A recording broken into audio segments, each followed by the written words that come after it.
bom dia para você. Seja bem-vindo, seja muito bem-vinda ao nosso Manhã da Piedade aqui na TV Horizonte. Você já sabe, né? Emissora da Rede Catedral de Comunicação Católica. Estamos começando a semana. Hoje é segunda-feira, dia 11 de novembro de 2019. E hoje nós celebramos São Martinho de Tours. Ele que é padroeiro da Guarda Suíça Pontifícia, né? Que cuida aí da segurança dos papas. Ele nasceu lá na Hungria por volta do ano de 316 em uma família pagã. Olha só, mas ainda jovem, ele quis ser cristão e foi batizado aos 22 anos. E tornou-se, então, monge e também discípulo de Santo Hilário. Ele construiu o primeiro mosteiro da França e ele visitava as aldeias pagãs, né, pregando o evangelho e também construindo igrejas. Onde a resistência fosse grande, ele construía um mosteiro e trabalhava em benefício dos pobres e também dos doentes, né, que tanto ele amparava. E ele foi eleito bispo da Diocese de Tours em 371, onde ficou durante 25 anos, muito tempo, né? E ele morreu em novembro de 397. Vamos fazer nossas orações a ele, então, que é o santo do dia. Gente, daqui a pouquinho nós vamos conversar com o nosso consultor financeiro Matheus Machado sobre Black Friday. Pois é, já está chegando aí, né? Muitas lojas físicas e virtuais já estão fazendo aí a pré-Black Friday. Será que vale a pena? Daqui a pouquinho, hein?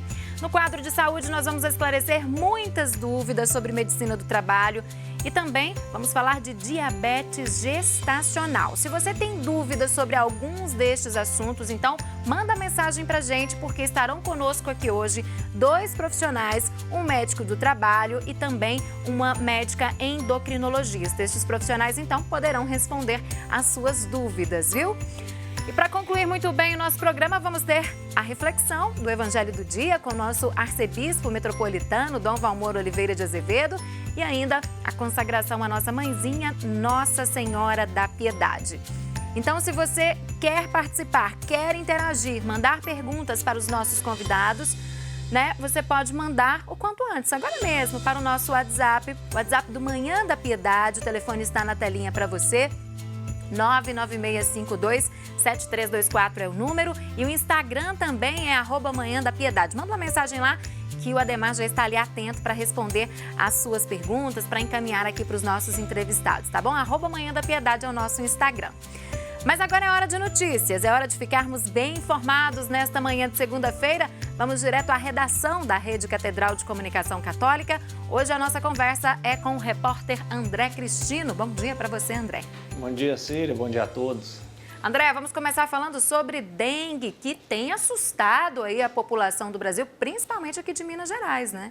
A dengue vem assustando agora que aumenta o período de chuvas. A situação é pior, né? Porque as pessoas têm que tomar o cuidado necessário para evitar a formação daqueles focos que a gente sabe que é onde o mosquito se propaga e aí causa tantos esses transtornos, não só dengue como chikungunya, a zika, o Aedes aegypti, ele vem disseminando o terror no estado. E um outro vírus que tem preocupado bastante é o HIV/AIDS. Houve um aumento muito grande em Minas Gerais nos últimos 20 anos. Para você ter uma ideia, em 99 havia cerca de 1.570 casos registrados. Neste ano já foram 3.344, ou seja, um aumento de 112%. Se a gente for olhar só em Belo Horizonte, é ainda mais assustador o número, viu? Em 2010, menos aí são 9, 10 anos, né? Em 2010, eram 40 casos registrados em BH. Neste ano, chegou a 359 casos de HIV na capital, quase 800% a mais do que em 2010. De acordo com os especialistas, isso se deve à juventude, né? A forma como a juventude tem levado a vida, eles que os mais novos não viveram aquele alto período de contágio do HIV e aí, por algumas escolhas que têm sido feitas, teria aumentado aí essa contaminação pelo vírus HIV. Todo cuidado é pouco, né? Porque os dados, os números aí são preocupantes. André, vamos falar agora de voto aí. O presidente Jair Bolsonaro disse que talvez seria melhor o voto ser pelo papel novamente, como era antigamente, isso depois da renúncia de Evo Morales, né? Esse aí foi um projeto que ele já apresentou e o STF considerou inconstitucional, porque a proposta dele era que, além da urna eletrônica, o voto fosse impresso e a pessoa colocasse em uma urna esse voto impresso. Só que, de acordo com o STF, isso poderia identificar o eleitor, qual seria o voto dele, e aí acabaria com o sigilo do voto. Jair Bolsonaro voltou a levantar essa questão após a renúncia de Evo Morales, presidente da Bolívia, depois de que houve denúncias de irregularidades na eleição em outubro, que ele chegaria ao seu 4º mandato. Ele renunciou nesse final de semana. E aí vale lembrar que a urna eletrônica no Brasil, ela passou a ser utilizada em 1996. E desde então, Ministério Público e Polícia Federal nunca conseguiram identificar nenhum caso de fraude nas eleições aqui no Brasil. É um modelo que é exemplo, inclusive, para outros países, né? Isso mesmo. Agora, André, vamos falar de futebol. O destaque não ficou por conta nada do jogo nem do resultado, muito menos, né? Mas sim devido à confusão que aconteceu ontem no jogo, né, entre Cruzeiro e Atlético. Pois é, o jogo foi muito ruim, né? Um 0-0 que ninguém aguentou ver. Foi muito ruim, só que pior do que o jogo foram os atos antes e após a partida. Antes do jogo, torcedores de duas torcidas organizadas do Cruzeiro brigaram entre si.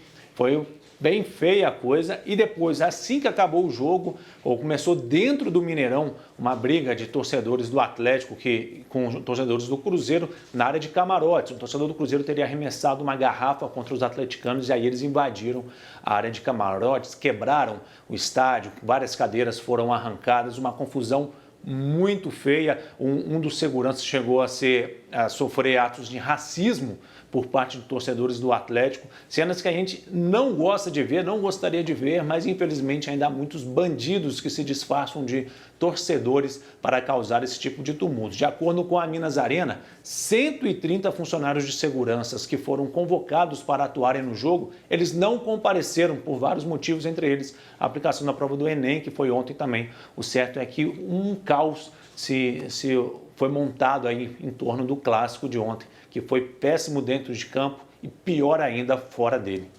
Não, lamentável isso. Como que fica agora a situação de Cruzeiro e Atlético na tabela, André? Pois é, o Cruzeiro segue mais desesperado, né? O Cruzeiro está com 35 pontos, um ponto a mais do que o Fluminense, que é o primeiro time fora da zona do rebaixamento. Hoje o Botafogo joga. Se vencer o Avaí, passa os dois e aí o Fluminense entra na zona, o Cruzeiro ficaria a um ponto fora da zona do rebaixamento.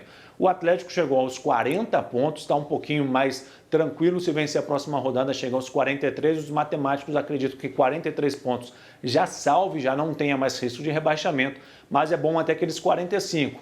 Então, faltando 6 jogos, não é tão desesperadora a situação do Atlético, mas o Cruzeiro é quem está com maior temor, até porque dos 6 jogos, apenas 2 seriam considerados fáceis. Chegaria aos 41 pontos. 4 pedreiras podem vir pela frente do Cruzeiro ainda.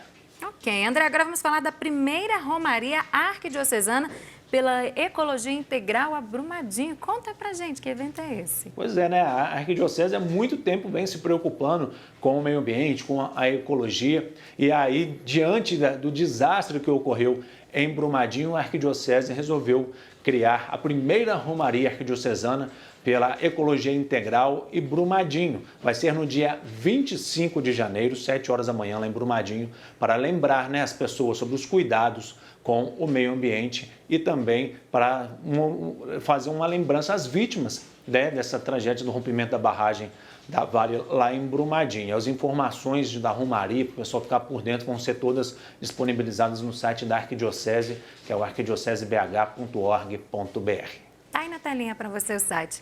André, muito obrigada pela participação. Até a próxima. Tchau, tchau.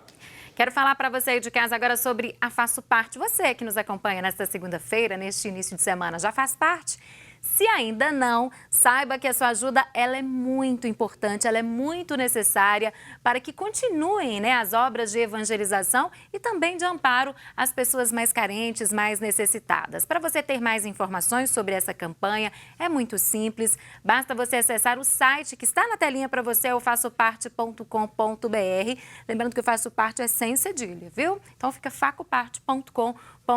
E aí você vai contribuir para um mundo melhor por meio desta campanha que é tão importante. Se preferir também, você pode ligar, o telefone é 3319-6111 e o código de área é o 31. Então ligue agora, ligue o quanto antes e ajude você também a salvar vidas. Agora está na hora dos destaques da programação da Rádio América AM 750 neste início de semana, nesta manhã de segunda-feira. Eu sei que segunda-feira tem o Proclamar a Palavra, né, Paty? Bom dia para você. Tem sim, Síria. Bom dia para você. Bom dia para o pessoal de casa. Vou começar falando, então, do destaque do Proclamar a Palavra de hoje, que vai ao ar às 8 horas da noite. O assunto vai ser o Dia Mundial dos Pobres, celebrado no próximo domingo, dia 17 de novembro, que foi instituído pelo Papa Francisco. Quem vem na Rádio América falar sobre o tema, sobre as ações que já estão sendo, inclusive, realizadas para o Dia Mundial dos Pobres, são os representantes do Vicariato Episcopal para Ação Social e Política, o Marcelo Henrique Alves e a Maria Amélia de Jesus Neta. Não perca, não, esse assunto é muito importante para a Igreja Católica. A partir das 8 horas da noite, como a Síria lembrou, hoje tem o Proclamar a Palavra. Agora, daqui a pouquinho, viu, Síria? O que mais teremos? O Tribuna Livre está sendo apresentado pelo Rafael Nobre nas férias do Paulo Azeredo. Vai repercutir a renúncia do Evo Morales, presidente da Bolívia. Quais são os reflexos para a Bolívia mesmo e para os outros países vizinhos e não vizinhos também, os países que têm relações com a Bolívia. Então, não perde não, Tribuna Livre, a partir das 11 horas da manhã, na sua AM 750. Muito bacana isso, porque tem reflexo para todos os países, como a Paty disse, inclusive para a gente aqui inclusive no Brasil, a gente.